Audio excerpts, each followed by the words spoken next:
Many quotes stop selling. They become documents that are more about terms and conditions, or about pricing, or about delivery. I'm going to recommend that you ban the word quote from your business. The reason we recommend banning the word quote is that it could change your numbers. For example, if your conversion rate today is 3 in 10, and you could improve that to 3.3 in 10, that's a 10% increase in the revenue in the sale achieved from the same amount of work, from the same number of prospects, from the same number of salespeople that you have today. That's a significant uplift. And if you could go from 3 to, let's say, 3.6 in 10, that's 20% more. That's a really valuable boost for your business with very little extra expense and effort.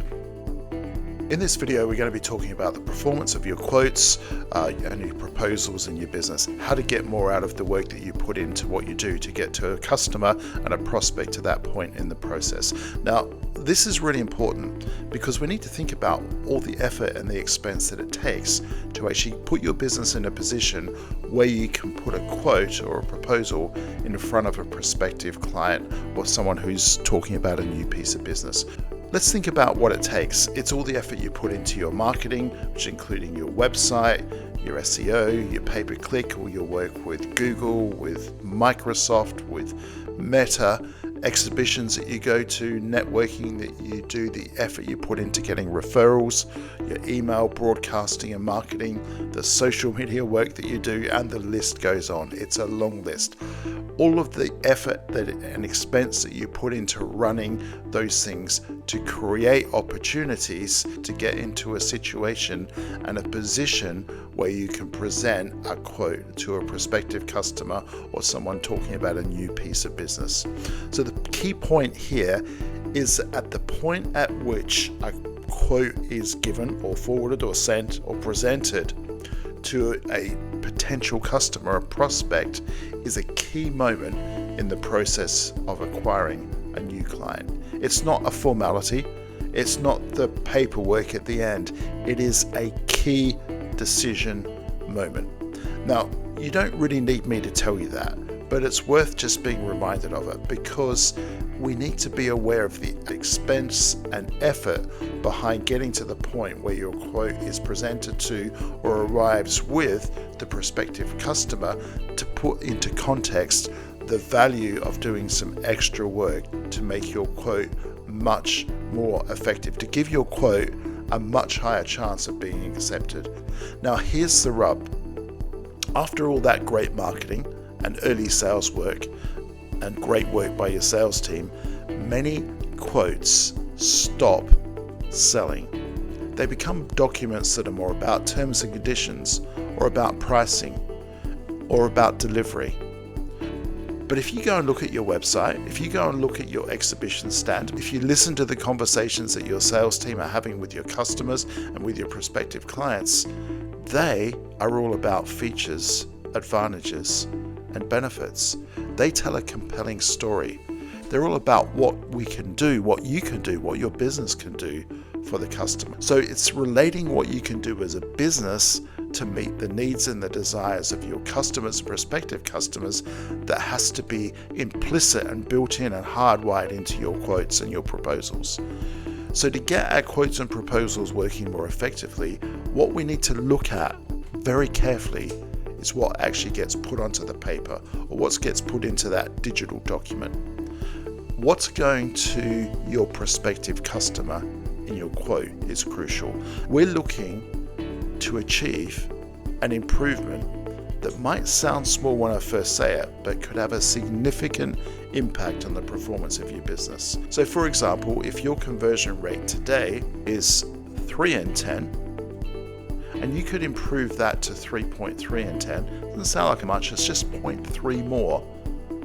However, that's a 10% increase in the revenue in the sales that you'll achieve from the same amount of work, from the same number of prospects, from the same number of salespeople that you have today. That's a significant uplift. And if you could go from 3 to, let's say, 3.6 in 10, that's 20% more. That's a really valuable boost for your business with very little extra expense and effort. So the first thing we're going to talk about is the word quote itself. Now, it's really common for businesses to talk about quoting, and it's very common to use the word quote on the document itself, usually right at the top. It's also very common in conversations with prospective customers to talk about sending them a quote. But here's the really big problem with the word quote. Now, maybe you think I'm going a little bit over the top with this, being a little bit dramatic about just one small word, but let's have a good think about it, because what I'm going to recommend is that you never, ever use quotes. In fact, I'll even go a little bit further than that. I'm going to recommend that you ban the word quote from your business. Now, why would I recommend banning the word quote? Not only from your document, but from being used in your business. It's simple. The reason we recommend banning the word quote is that it could change your numbers.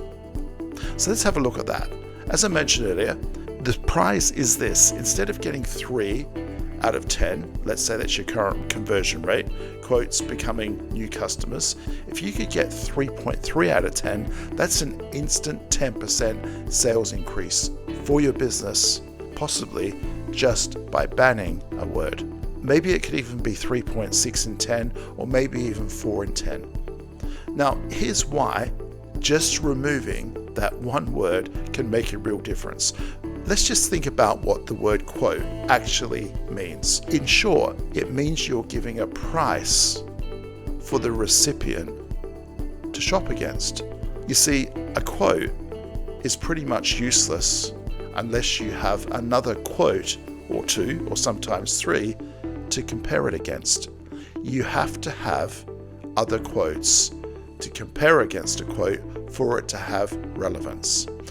So that by using the word quote, it almost recommends, it almost auto-suggests to the prospective client that they should take that number, take that document, take that email, take that PDF, and find others to compare it to. It's suggesting an action we don't want people to take.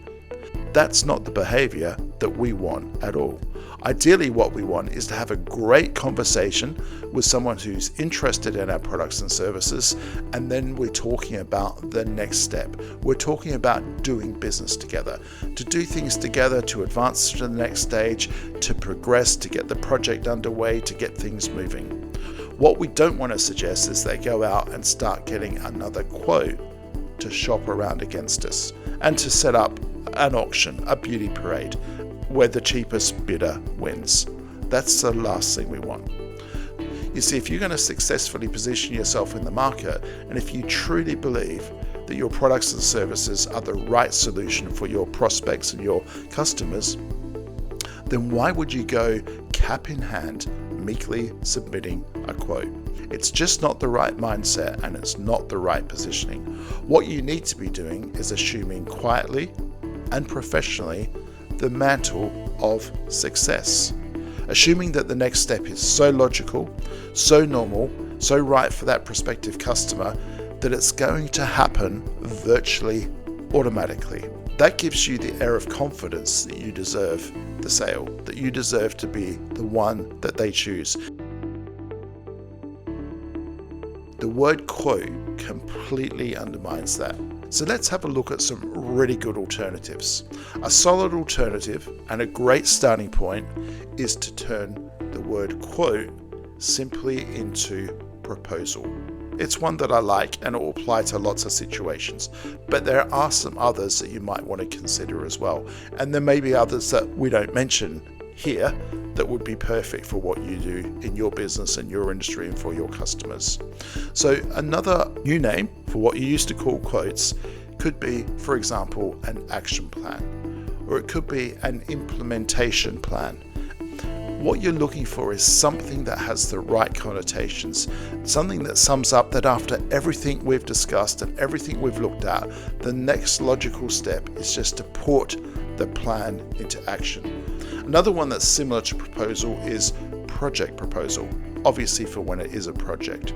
It's a project proposal. Here are the solutions we're looking at. Here are the next steps. Let's get going. Here's another one that's also good. Implementation schedule. A little bit of a mouthful maybe. However, it's very positive. It is slightly assumptive. It's not arrogant. It's not cocky. And it's got just the right positioning about it.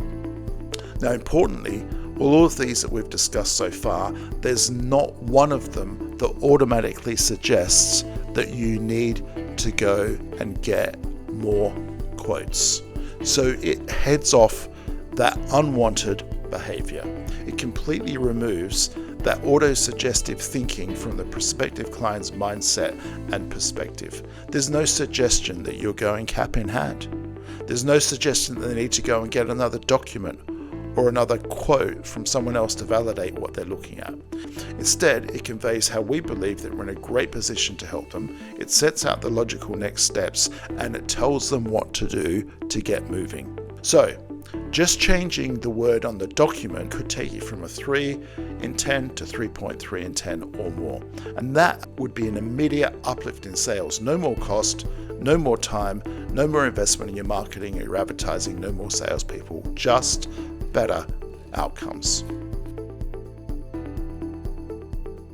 Next, we're going to look at the wording that you should use in the actual, let's call it from now on, proposal going forward.